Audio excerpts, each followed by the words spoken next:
Hello friends, welcome to learn with smile and live with smile. आज आपसे बहुत ही inspiring story share कर रहा हूँ, the story of Arunima Sinha. Arunima Sinha की स्टोरी शेयर कर रहा हूँ।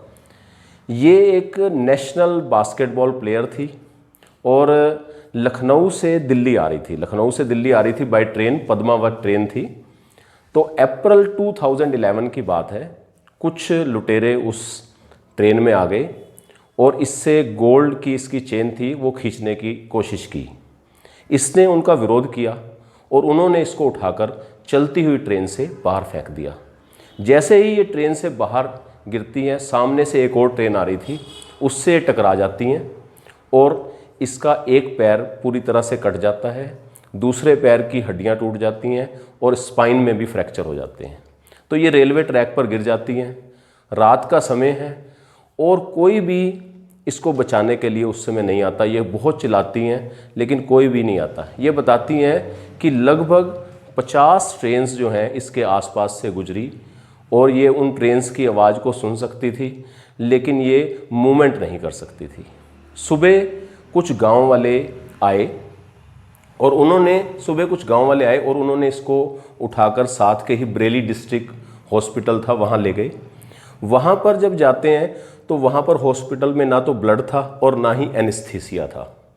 तो वहाँ के जो फार्मासिस्ट थे और डॉक्टर ने, उन्होंने इसको ब्लड दिया और विदाउट एनेस्थीसिया इसका जो है लेग का ऑपरेशन किया। उसके बाद इसको एम्स में शिफ्ट कर दिया गया। एम्स में शिफ्ट करने के बाद लगभग 4 महीने वहाँ पर इसका ट्रीटमेंट चलता रहा और कुछ रिकवर किया। ये कहती हैं कि 4 महीने तक ठीक था, अच्छा ट्रीटमेंट मिल रहा था वहाँ से।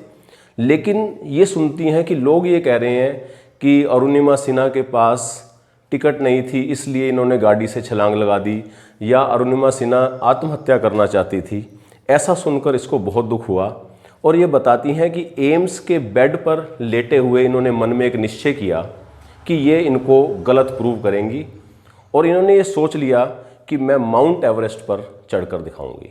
अब आप सोच सकते हैं, एक लड़की जिसका एक पैर कट गया हो और दूसरे पैर में फ्रैक्चर है, उसने ये इतना बड़ा डिसीजन लिया। जब ये वहाँ से डिस्चार्ज होती हैं हॉस्पिटल से तो अपने घर नहीं जाती, सबसे पहले ये बछेंद्री पाल जी के पास जाती हैं जिन्होंने कि 1984 में माउंट एवरेस्ट को जो है सबमिट किया है। तो वहाँ पर जाती हैं और उनको अपनी बात बताती हैं। वो बड़ी ही इनसे जो है इंस्पायर होके कहती हैं, तुम ये कर सकती हो, यू कैन डू दिस। इनके मन में विश्वास आ जाता है और फिर होती है इनकी ट्रेनिंग शुरू। ये बताती हैं कि रोड बेस से लेकर कुछ बेस कैंप तक जाने में आम लोगों को 2 मिनट लगते थे और इसको 3 घंटे लगते थे। जब इसकी ट्रेनिंग स्टार्ट हुई तो आम लोगों को 2 मिनट लगते थे, इसको 3 घंटे लगते थे। सबसे पीछे रहती थी और इसके जो पैर हैं उसमें से ब्लड आना शुरू हो जाता था। लेकिन इसने हार नहीं मानी। 2 महीने की लगातार प्रैक्टिस से ये उन सबसे पहले पहुंचने लग गई। अब उसके लगभग 2 साल के बाद जो है, 2 साल इसकी पूरी ट्रेनिंग चली। उसके बाद इसने जो है माउंट एवरेस्ट पर चढ़ाई शुरू की और वहाँ पर इसको माउंट एवरेस्ट 53 डेज़ इनको लगे माउंट एवरेस्ट पर पहुँचने के लिए। और सभी मुश्किलों का सामना करते हुए, सभी स्ट्रगल्स को फेस करते हुए she reached at the top of the highest mountain peak of the world.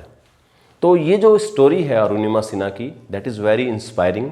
और हम इससे क्या सीख सकते हैं? 3 चीज़ें हम इसमें सीख सकते हैं। ये बताती हैं, पहला ये कहती हैं, where there is a will there is a way, जहाँ चाहा वहाँ रहा। दूसरा ये कहती हैं, real motivation lies within you. जो रियल मोटिवेशन है वो हमारे अंदर होती है। If we are determined to any aim, किसी भी लक्ष्य के प्रति अगर हम डिटरमाइंड हो जाएं तो उसको दुनिया की कोई भी ताकत रोक नहीं सकती है।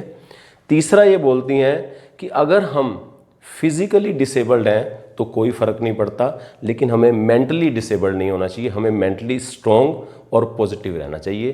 तो ये 3 चीज़ें हम सीख सकते हैं इससे।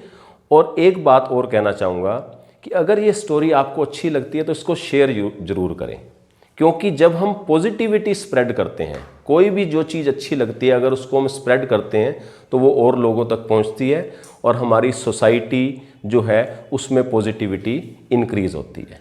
Okay, thank you and have a nice day.